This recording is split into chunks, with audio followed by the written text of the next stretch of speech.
Welcome to So You Think Your Car is Fast, where we dive into the world of high-end, fast cars and explore what it truly means to have a fast car. From the latest in supercar technology to the mechanics that make these machines go, we'll separate fact from fiction and uncover the misconceptions about speed and power that exist in the minds of the general public. Join us as we put the pedal to the metal and discover what it takes to have a car that truly lives up to the title of fast.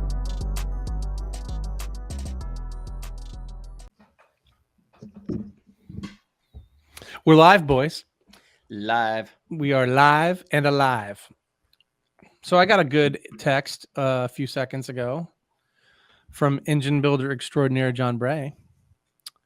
And he says, a couple days, it's going to be done. We had to pull the heads back off for another little stretch of goodies they want to put in there. I'm not going to ask him. Just let him do what he wants to do. So I like goodies. Goodies are good. Yeah, he says goodies. I thought you were going to say you got a text saying, let me in, foo. Yeah, I got one of those too. Okay, should have this licked in a couple days. Got the seats redone. Also put in a couple new goodies on the top end since I had to take it off again. And then he says this motor is good for 1,800 horsepower. Ooh. Somebody needs bigger turbos. I can't read that. I'm calling BS. I can't even read it. Unfortunately, we have resolution constraints. We couldn't read. It's always something.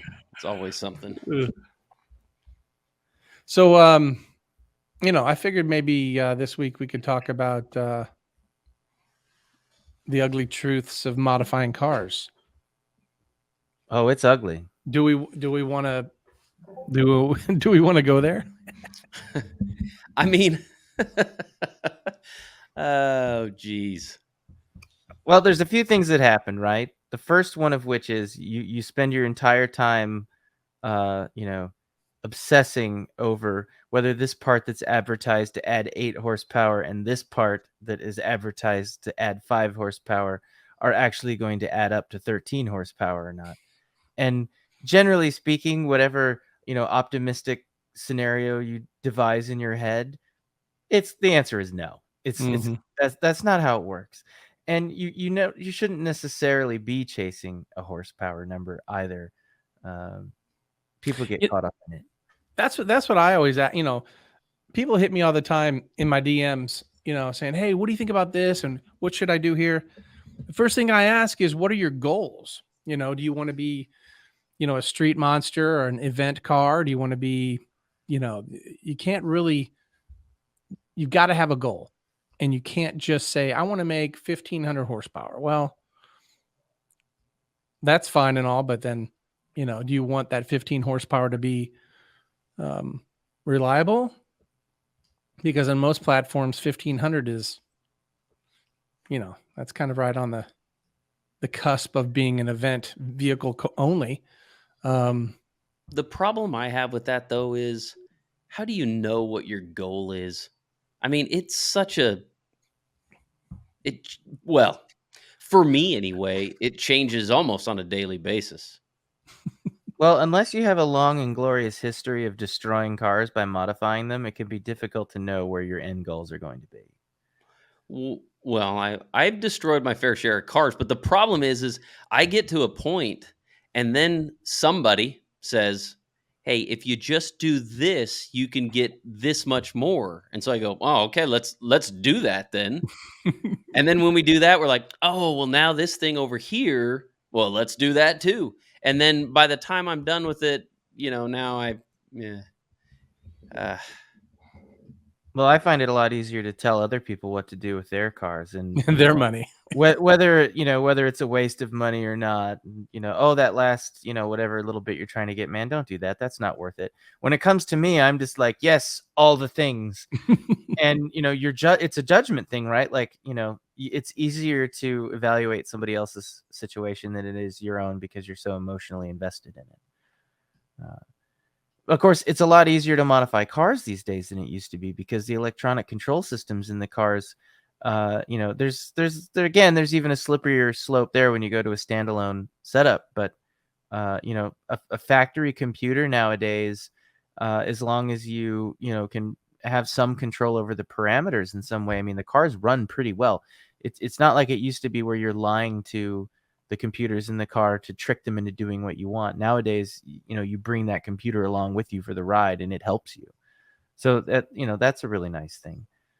But what people need to do is figure out what's realistic for their car. Do they want to be the very first guy who breaks everything and finds out where the limits of everything, is? I mean, some people like doing that, and it's very expensive. Taylor's kind of there right now, and I definitely was there with the Tiptronic back in the 996 days. The whole frustrating point about my car is I didn't mean to get there, right? Like we set out on this thing. And my biggest thing that I want to know is when I'm building a car or planning a setup, I want to know what my trade-offs are, right? Like what am I giving up? And then I can decide, am I willing to give this up? And that's the problem that my car's been, is there haven't been enough that have been built to this point to really, I guess, accurately know what you're giving up. And then my goals changed along the way. I started doing these events, and I loved them. And now I've gone from what I wanted to build was a reliable street monster to now an event car. I mean, you'll never see me driving it on the street. I hope that will change one day as we iron some of the issues out, but that's been a real. Yeah, you'll go through phases. I remember, and that first phase is a long one. When I first started trying to sort out the red car, I'm like, I don't even, guys, I don't want to go out late at night because, so I would go out during the day because it's easier to find a flatbed during the day, or have someone come pick you up during the day, or, so. And waiting on flatbeds, that just sucks. It just is, it's terrible. And I've got some recent experience doing that. Yeah, we have Donnie on speed dial here in Houston. He's familiar with picking up us hood rats on the side of the road. Well, and your car breaks down, and it's frustrating anyway, especially when it sticks out like a sore thumb, like my camo one does. Right. And then now, as I'm sitting there just like seething and trying to figure out what's going on, I start getting texts from people that see me like, dude, what happened? And I'm just like, okay, just. I thought that car was invisible with the camo wrap on it. I mean, that's something else. I tried to make it unseen, and now everybody sees it.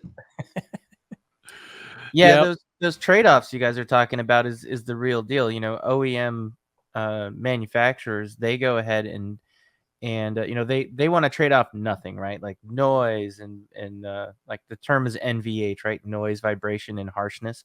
Mm-hmm. And so we as enthusiasts are like, we don't even throw out noise. We want all the noise. And we don't care about harshness. Make it harsh.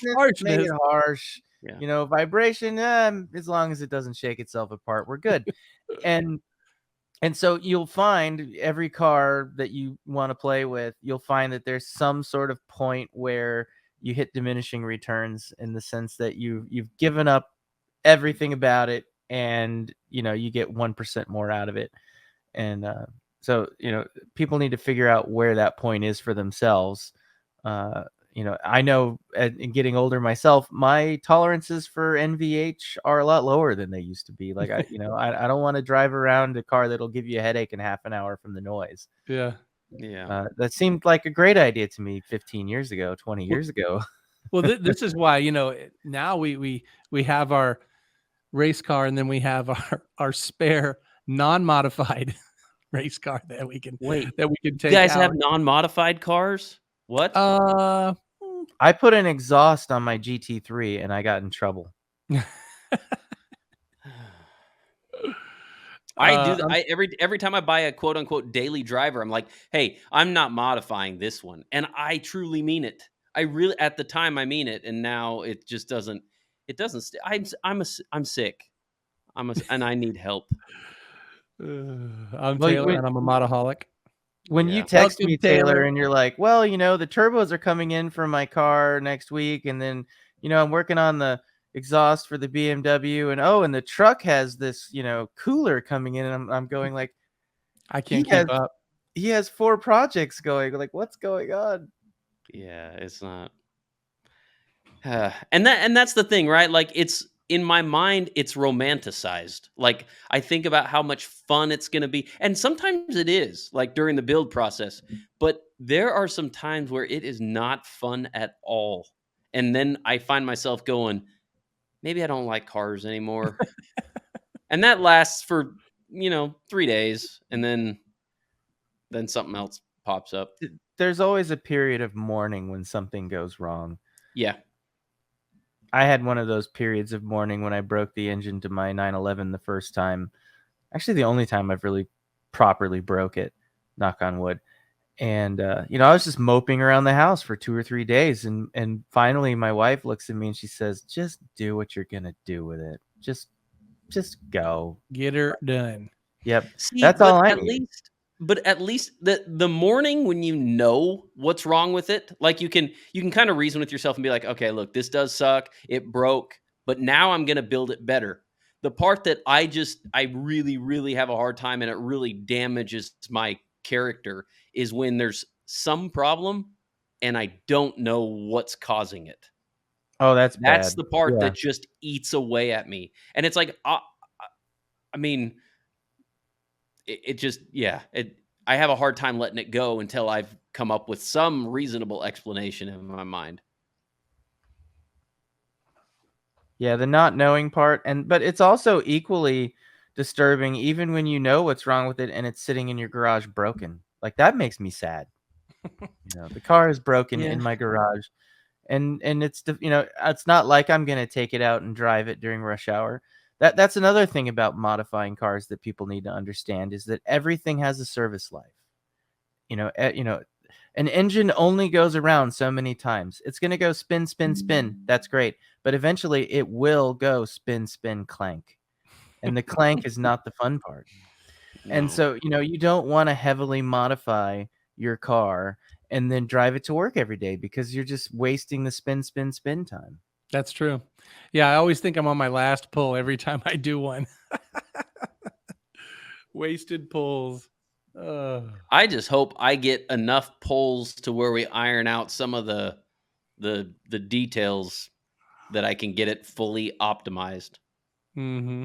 Oh, we'll find out soon. Actually, Dyno Days tomorrow. Knock on wood. I don't have any Oh. wood around me, but All right. So now, okay, so the turbos have been properly assembled. I think so. We're assuming that. Yeah, I think so. You got your new fab work done. And Yep. okay. So what are you hoping for? Just a solid 1,500? I don't. Come on. Those special just- secret turbos. Honestly, at this point, I'm not chasing a horsepower number. I want Wayne to say, "Hey, it's looking good, and the things we just did made a difference." That's what I want to hear. Yeah. Yeah. Yeah. So All right. Well, I was in fact, thinking over the I weekend. don't think we'll even run it for max power. I think it's more we're going to try to make more power at less boost. Mm-hmm. That's the goal. I bet he doesn't go up any higher than map 3 on it. Okay, so are you sorted as far as gearbox and launching at this point? I mean, as much as I can tell on the street. Okay. I mean, the last data log pass I made on the street to make sure my transmission worked, it was a good thing that I was in Mexico with the speeds that I reached. Oh, okay. It was, Good. Yeah, a little trip down to Mexico. Yeah, Dan is the one that told me how fast I was going. I stayed in it a little bit longer than I had planned, and I didn't. It was not a wise move on the street. Mm, It's a good thing the Mexican cops don't have very fast cars. yeah. Right. The Ramburros. So I was thinking this weekend about the events and what happens in between runs. And it always seems like, when they pull the logs for us, they're like, "Hey man, it's hot. It's hot. So how do we cool these cars in between runs?" And I'm thinking fans, right? Because we're not throwing any fans on these cars as they're sitting, unless they're going to sit for an hour or two, no biggie. But if we're going to do, kind of back, I've learned that if I hot lap it just gets slower and slower. So I need a good cool down before each run for it to be optimal. It just seems like the first run of the day is always kind of the best, best air. So I bought a couple fans. I don't know about you guys, but I think I'm going to try some fans this year. Yeah, well, we need more power. How are we going to get electrical power for the fans? Oh, these are battery powered. Oh, you got battery powered fans? I do. Yeah. And I bought some big ass batteries for them. So I got a whole battery bank in the trailer. You weren't there last time, Todd. I bought a little generator Okay. that worked out okay. It was just a little gas. In fact, I think the tank on it's only like 1.1 gallons or something. But yeah. it lasted the whole day, and we had it on for quite some time. Yeah. Well, the one that I run, that is it a Yamaha? It's a Honda. Anyway, it runs for 8 hours on basically a gallon, right? So. Oh, Did you get your generator fixed in your RV? Yes. Yeah. Okay. They actually That's just put a whole new one. They put a new one in. It's brand new. 0 hours. Okay. I fixed my generator too. I took my generator apart living in Texas, we all sometimes fear the random power outage because it can be too cold and we can't have power, and then it can also be too hot and we can't have power. Right. So things that we don't really understand, but it's just a way of life. So I let my generator sit with some 80 something octane in it for a while, which technically you're not supposed to do, and the fuel flow disintegrated, and the carburetor clogged up, and it ran terrible. So I took it all apart, and I got a whole bunch of cleaning rods and cleaners and cleaned the carburetor, put it all back together again, and it still ran like crap. So I took it apart, and that time I fixed it because I bought a brand new carburetor and stuck it in. So my carburetor repair skills maybe are in question. But I got it running in typical race car guy fashion. I put it together without the casings or anything on the sides, and it ran, and I declared it fixed, and it sat on my workbench for another year. So I actually fixed it this weekend. And I had that happen too. Last time I had it apart, I put a fuel filter in between the tank and the carburetor in hopes that filter can catch some of the stuff that mucks up your tank. Yeah, mine had a filter in it already. I replaced it with another one while I was in there. But the worst part of it was that the fuel line going from the carburetor to the tank was so short that the only way you could do it is if you had a 4-foot long set of pliers to reach in and grab the clamp. So when I put it back together again, this was really what took a year to put it back together, was to find a long enough fuel hose that was. And then I went crazy. I was like, oh, it must be SAE J30 so that it's ethanol resistant, because I don't want this to happen again. And so that all happened. That's exactly the same thing happened to me during the freeze. It was the carburetor, but I was able to take it apart, clean the carb. I had the same issue with the tiny ass fuel line that was just so small. I couldn't even buy a new fuel line because everything was closed. So I cut a little piece off, and it still was able to fit and ran enough now. So, but I need a whole new carb at this point. Yeah, but that's the other generator. That's not the generator I take to the events. Well, I've got some electric fans that we could use. I think it's a Lasko. Lasko. They sell them at Costco. Oh, those dryer fans for the flooring? Yeah. And we could blow those up under the car, and that might work pretty well. What were our race car engineering friends saying? I saw some messages going back and forth about it, but I missed the summary. They were just saying that you can only cool it down so much. You can only cool it down so much, and then you turn it back on, and then it's right back to hot again. I'm like, well. Well, I think the main thing is we do want to cool the compressor wheels of the turbos down. I don't know how we accomplish that off the top of my head, but we probably ought to think about it. We want to, cool the engine and the radiators down. The thing is, once the coolant stops circulating in the engine, all of the heat sits in the engine. So that I think I saw them say something about start the car up again after it sat for a while. Yeah. And what that would do in my mind is, get the coolant circulating, get that heat out of the engine, get it back up to the radiators, because our radiators are in the front of the car Mm-hmm. and the engine being in the back. So that could help. Yeah. But it takes 30 minutes maybe for the cars to cool down enough to go run them again. After Without throwing fans on them. yeah. Which I don't really want to run at any faster cadence than that anyway. But sometimes you have to. 'Cause it takes 15 minutes to load up ice and get everything right anyway. Right. I'm trying to find the ideal cooler, but I think it's just a big cooler is really all we need. I mean, I've got 2 big coolers and a big scoop.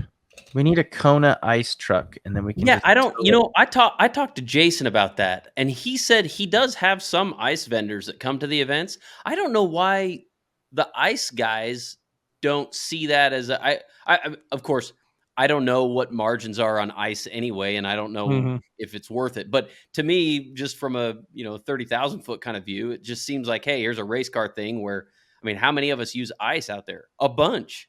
Almost And all we of it. use a It would lot. be We use a yeah, it lot would of be ice. great. What if they drove by the pits and you could just grab all your ice from that truck? I That'd be mean, amazing.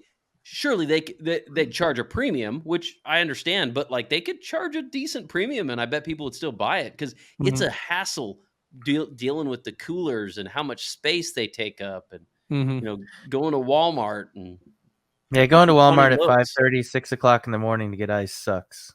Yeah, Yeah. yeah. And especially when you get there or you get to some kind of side gas station and all the other racers before you have already grabbed it all. There's nothing left. There's like, we have 3 more 7-pound bags. Morris Malone, thanks a lot, buddy. Oh, exactly. Yeah. He probably fills up with hundreds, and I know I get at least 150 pounds per day. Well, I can't imagine what he does. Yep, he's emptied a gas station in front of me before.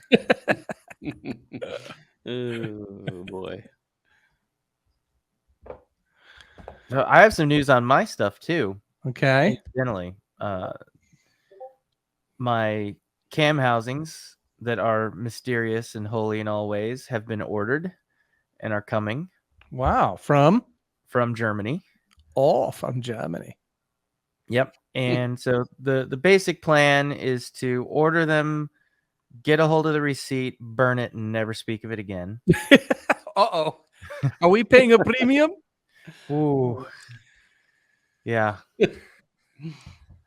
So that's done, and I have all 4 cams coming as well. So Okay. All right.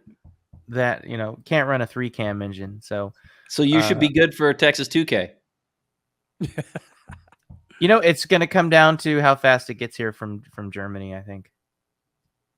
Okay. Going right to John.